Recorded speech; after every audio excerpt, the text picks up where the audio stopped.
Psalms chapter 84 and verse 10.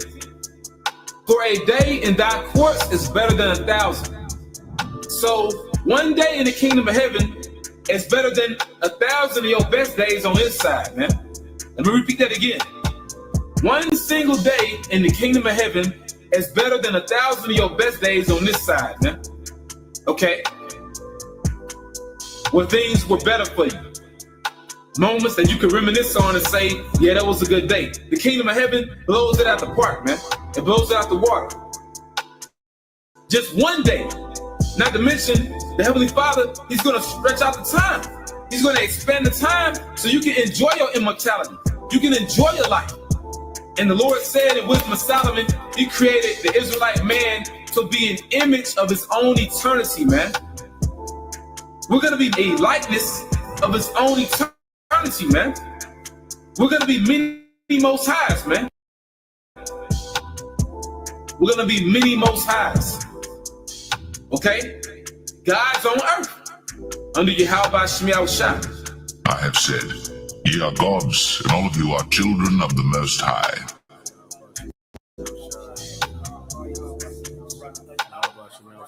And also what's going to make us gods? These laws, statutes, and commandments, and us judging by the laws, statutes, and commandments, but also these laws being in our inward parts, making us those perfect judges. Not to mention, we experience these different reincarnations in this wicked flesh, so we know how to judge the flesh. We know how to judge this body because we've been in this body many times. Okay? But once again, the kingdom of heaven is going to be patterned after the mind of Yahweh Shemi Yahushua, man. A righteous paradigm. Our Father, which art in heaven, hallowed be thy name. Thy kingdom come. Thy will be done, in earth as it is in heaven.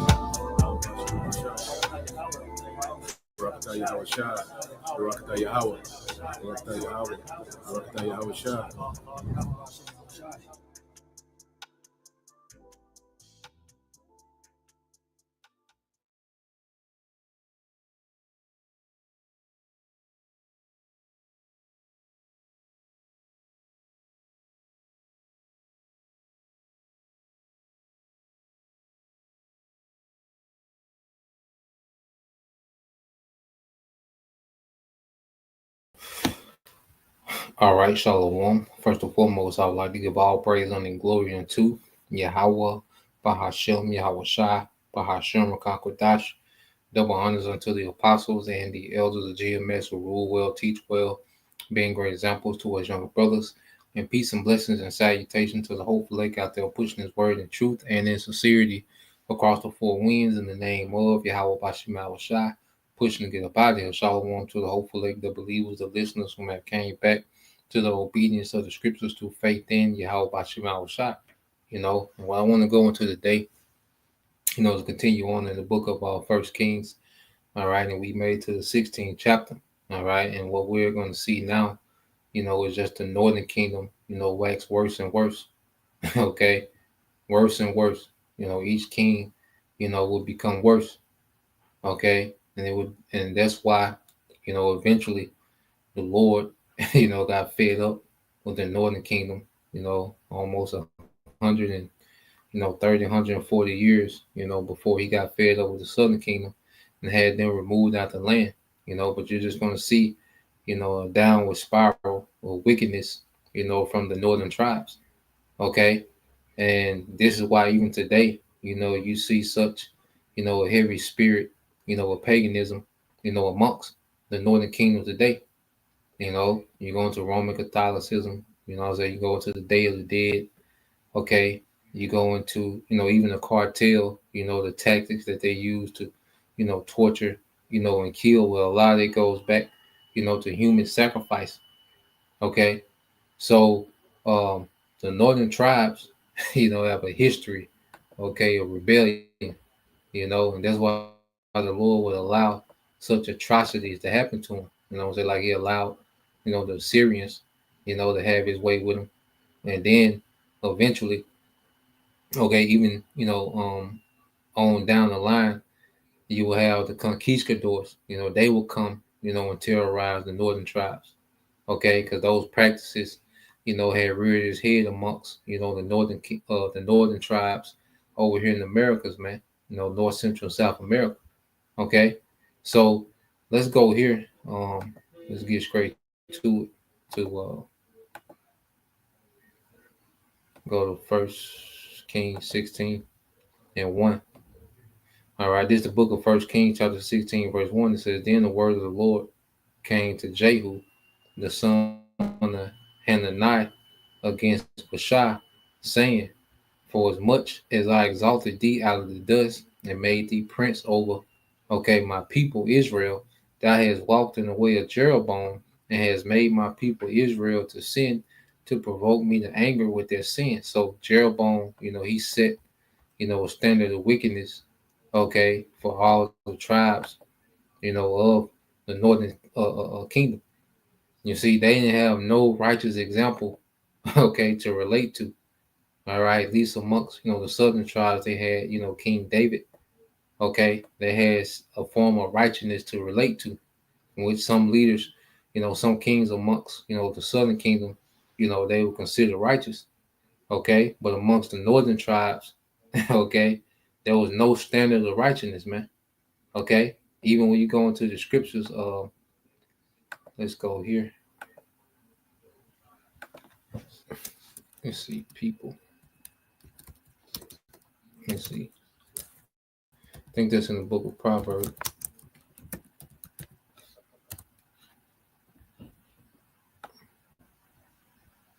Yeah, this Proverbs 29:18.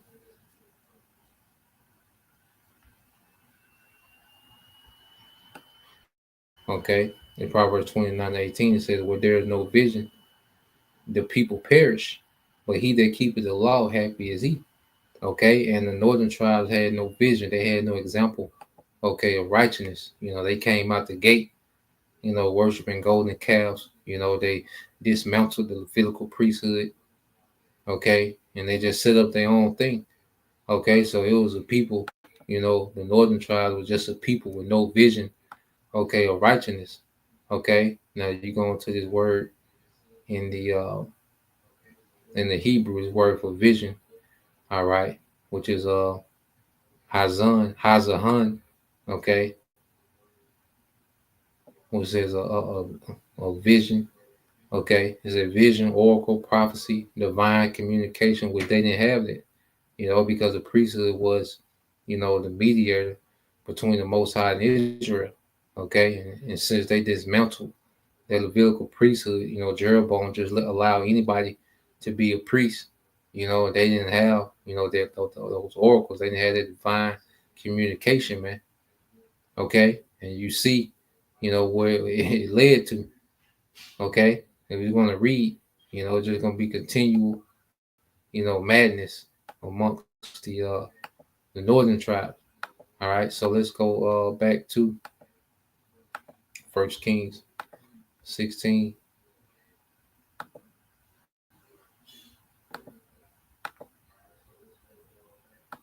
All right, so this is the book of First Kings 16:3. It says, "So now I will destroy you and your family," because remember, this is the man that destroyed Jeroboam and his family.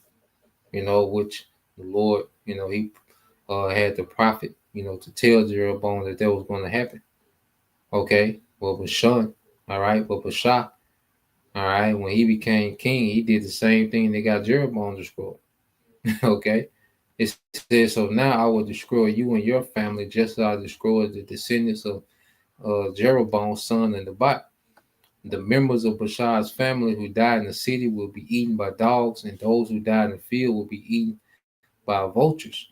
The rest of the events of Baasha's reign and the extent of his power are recorded in the book of the history of the kings of Israel. When Baasha died, he buried Tisra. Then his son Eli became the next king. The message from the Lord against Baasha and his family, all right, came through the prophet Jehu, son of Hanani.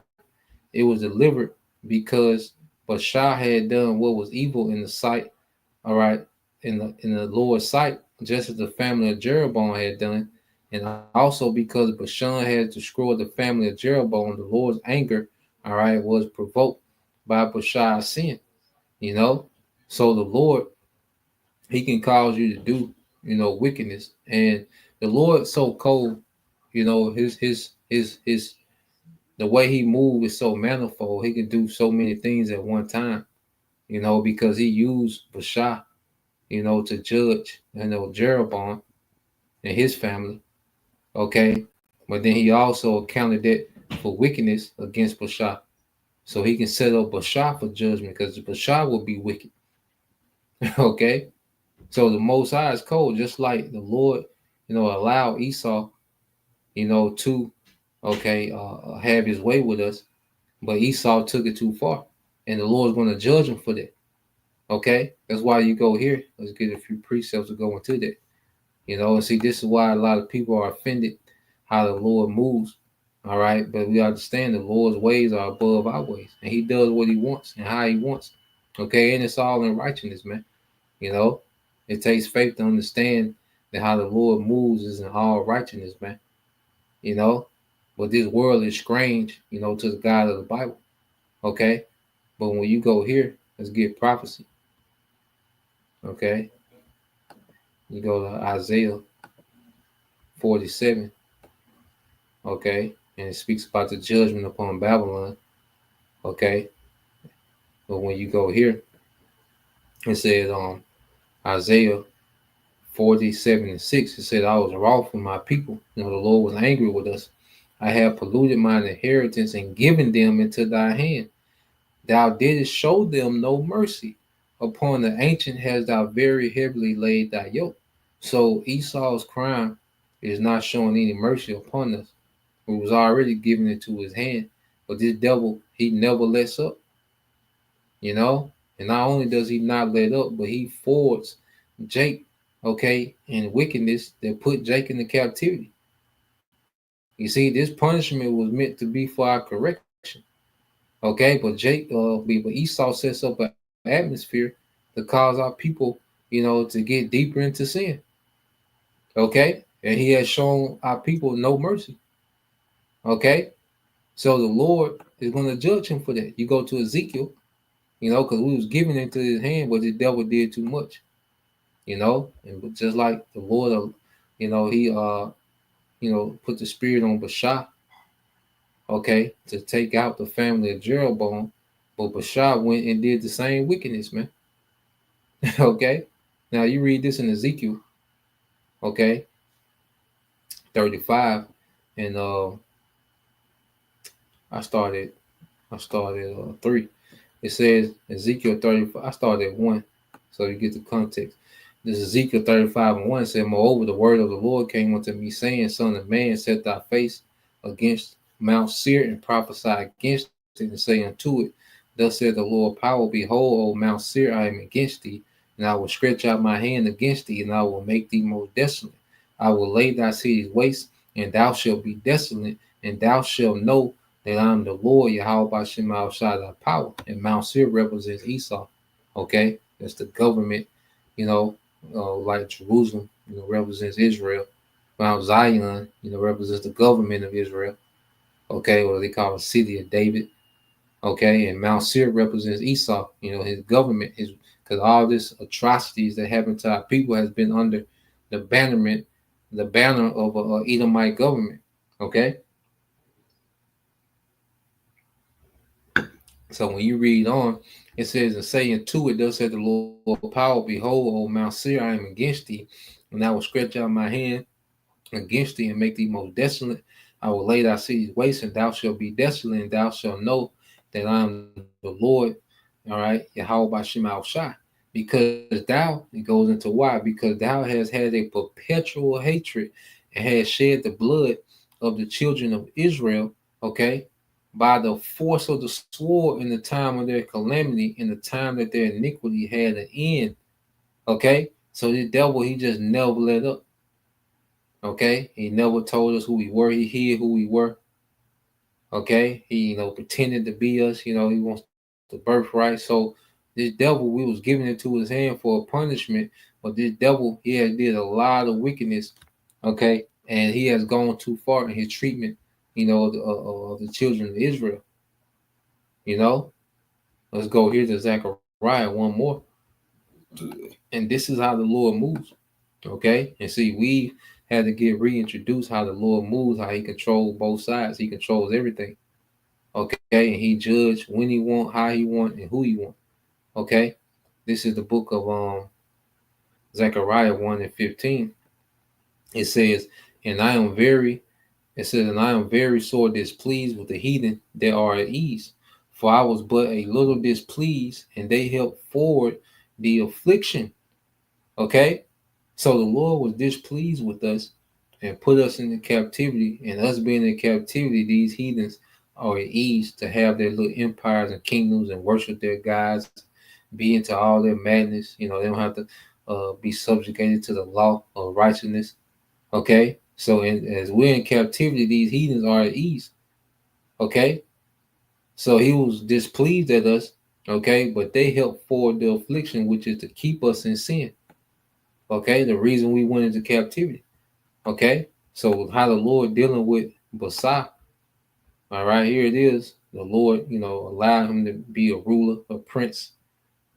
Okay, and what did he do? All right, he went straight into wickedness, man. So the Lord judged him. Okay, just as He did Jeroboam. Okay, so you go into, all right, his son, Baasha's son. This 1 Kings 16:8, it says Eli, son of Baasha, began to rule over Israel in the 26th year of King Asa's reign in Judah. He reigned in the city of Tizar, all right, for 2 years. It said, then Zimra, who commanded, all right, half of the royal chariots, made plan to kill him. It says, one day in Tisra, Elah was getting drunk at the home of Azar, the supervisor of the palace. Zamar walked in and struck him down and killed him. This happened in the 27th year of King Asa's reign in Judah. Then Zamar became the next king. All right, so you're going to see it get real grimy, amongst, all right, the northern tribes. Eventually it's going to get grimy, with Judah too, but we see it get real grimy with the northern tribes. They're moving, like heathens. Okay, well, you got an example I want to get into in a minute. But let's keep reading. It says, Zamar immediately killed the entire royal family of Baasha, leaving him not even a single male child. He even destroyed distant relatives and friends. So Zamar destroyed the dynasty of Baasha as the Lord had promised through the prophet Jehu. Then it said this happened. Okay, it says going back to how the Lord's word, can't skip over that. How the Lord's word, manifested. You see how the Lord will have prophets come to these men, and these things will happen in their lifetime, just as we're prophesying now, and these things are going to happen, okay, in this lifetime. Okay, the MOTB is happening in this lifetime. Okay, World War III is going to happen in this lifetime. You see, so you will have, Lord raise up prophets, and sometimes they will speak of things that was for a time to come. Daniel, he's seen, America as a superpower, in his vision. That was for ages to come. Okay. And he's seen, the Greeks take down the Persians, which, that was for a time to come. It was a little sooner. All right. So the Lord can have someone prophesy something, all right, that can happen in weeks, okay, in decades or centuries or however, millennium.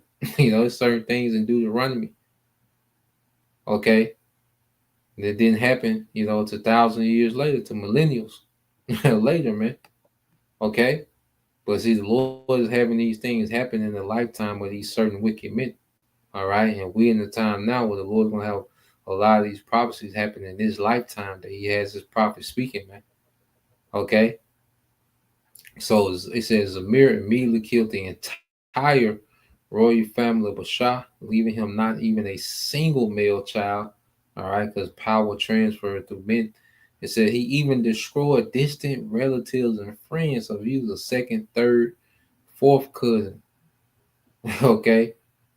He eradicated, going back into that complete judgment of the Lord, he eradicated the whole lineage, man. It says, so Zamir, all right, destroyed the dynasty, all right, of Bashar as the Lord had promised through the prophet Jehu. This happened because of all the sins Bashar, his son Eli, had committed, and because of the sins they let Israel commit. They provoked the anger of the Lord, the power of Israel, with their worthless, all right, idols. The rest of the events in Eli reign and everything he did are recorded in the book of the history of the kings of Israel. And it says, Zimri began to rule over Israel in the 27th year of King Asai's reign in Judah, but his reign in Tisra lasted only 7 days. Damn. It says the army of Israel was then attacking the Philistines, all right, the Philistine town of Gibbethon. When they heard that Zamar had committed treason, had assassinated the king, that very day they chose Omri, all right, commander of the army, as the new king of Israel. So it says, so Omri led the entire army of Israel up to the Gibbethon, up from Gibbethon to attack Tizar, Israel's captain. When Zamar saw that the city had been taken, he went into the citadel of the palace and burnt it down over himself and died in the flames. So he committed, suicide. All right, he knew his reign had come to an end. Okay, so you see that it's just a bunch of mess. And see, the farther you get, the farther, all right, we get from the Most High's Israelites, okay, the worst condition we are in as a people. Okay, the worst condition that we are in. So we're seeing it just get worse and worse, man.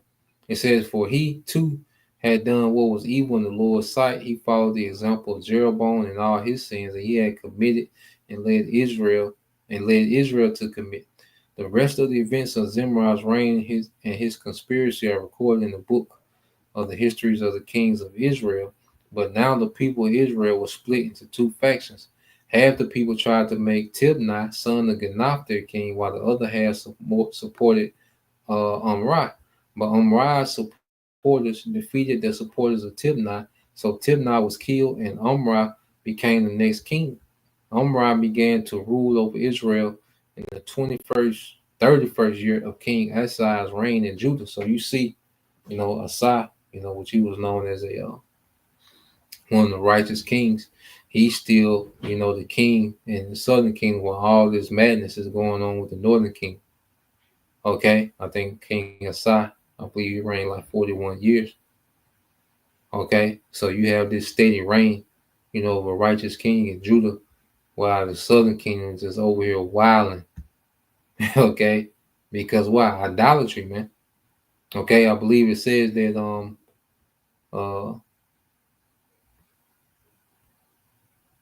I think that's in Wisdom of Solomon 14. See if I can find it real quick. It goes into the results of idolatry. Okay, when we get to the point, should be one precept to go into it.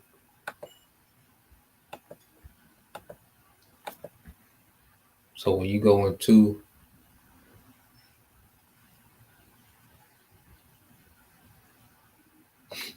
so let's get this real quick. This is Wisdom of Solomon 14 and 27.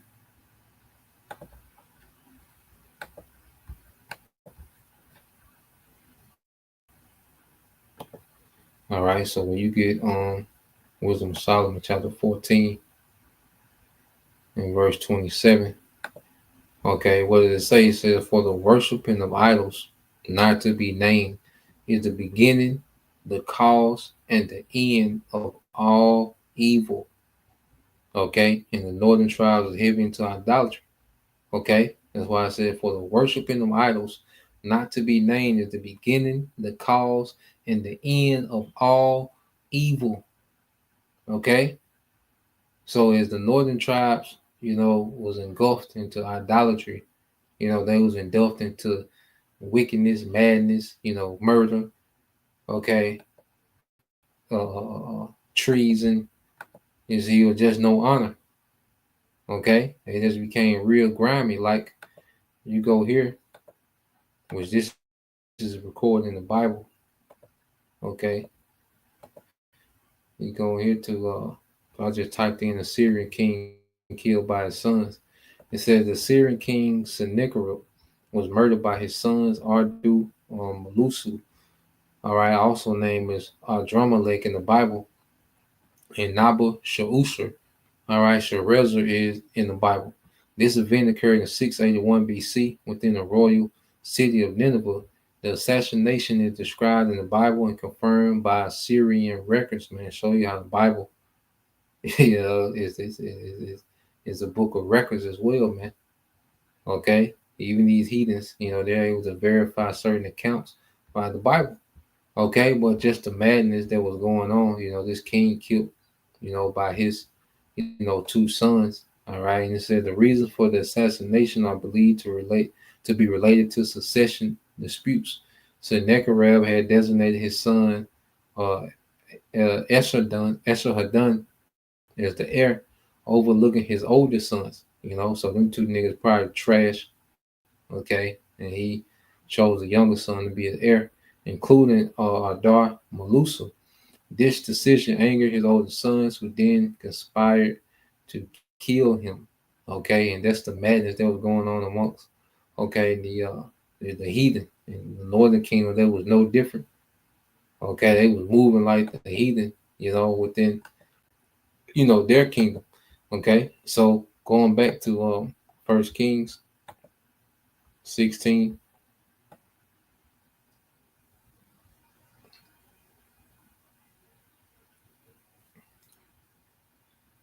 All right. So now you got this guy, Omri. It said, then Omri brought the hill now as Samaria. The hill now known as Samaria from his owner Shamar. Shamir for 150 pounds of silver. He built a city on it and called the city Samaria in honor of Shamir, which they became the capital, of the northern kingdom. Was Samaria. The Bible will even refer to, Samaria, like it will refer to Jerusalem for the southern tribes. Okay. It says, but Omri did what was evil in the Lord's sight, even more than any other king before him. He followed the example of Jeroboam the son of Nebat and all the sins he had committed and led Israel to commit. The people provoked the anger of the Lord, the power of Israel, with their worthless, idols. The rest of the events of Omri's reign, the extent of his power and everything he did are recorded in the book, the history of the kings of Israel. When Omri died, he was buried in Samaria. Then his son Ahab, became the next king. The nigga of niggas. This guy Ahab. Ahab, son of Omri, began to rule over Israel in the 28th year of King Asa's reign in Judah. He reigned in Samaria 22 years, but Ahab, son of Omri, did what was evil in the Lord's sight, even more than any of the kings, before him. So this nigga he's just getting worse, So Ahab, he's setting a new standard of wickedness. And listen to this, and this is when this character comes on the screen, and it says, and as though it was not enough to follow the example of Jeroboam, he married Jezebel, the daughter of King Ethelbaal of the Sidonians, the Hamites, and he began to bow down and worship of Baal. So now you got this nigga Jezebel, which Jezebel has been,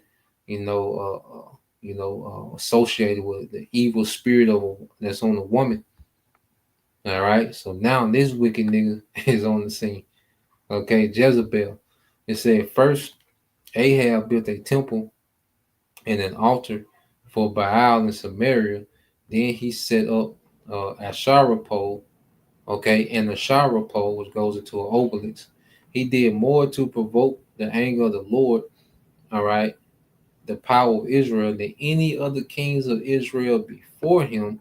It was during his reign that Hiel, a man from Bethel, rebuilt Jericho, which there was, Joshua put a curse on anyone to rebuild Jericho. Okay, we're going to get that curse. When he laid his foundation, it cost him the life of his oldest son, Abiram. And when he completed it and set up his gates, it cost him the life of his youngest son, Segub. This all happened according to the message from the Lord concerning Jericho, spoken by Joshua, son of Nun. So let's get that account. So nigga just go beyond rebellion. Okay, because Jericho, the fall of Jericho, represented us coming into, our inheritance. Jericho was one of the strongholds that we had to take down as we was coming into the land, during the time of Joshua, and it was destroyed, and the Lord, destroyed Jericho and everything and everyone in it, the animals and all. Okay, so when you read, this is after Jericho was destroyed, Joshua 6:26, it says, at that time, Joshua invoked this curse. May the curse of the Lord Yahweh Ba'Shem Yahushua fall on anyone who tries to rebuild the town of Jericho. At the cost of his firstborn son, he will lay his foundation, and at the cost of his youngest son, he will set up his gates. And that's what happened to the man that embarked on that, venture, to rebuild Jericho. He lost his oldest and youngest son. So the Lord was with Joshua, and his reputation spread throughout the land. Okay, so we're gonna say we're just seeing the northern kingdom, and they just gonna get worse, okay, and worse. Okay, so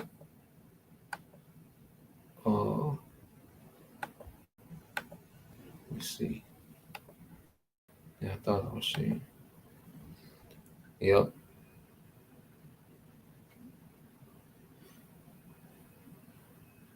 Okay.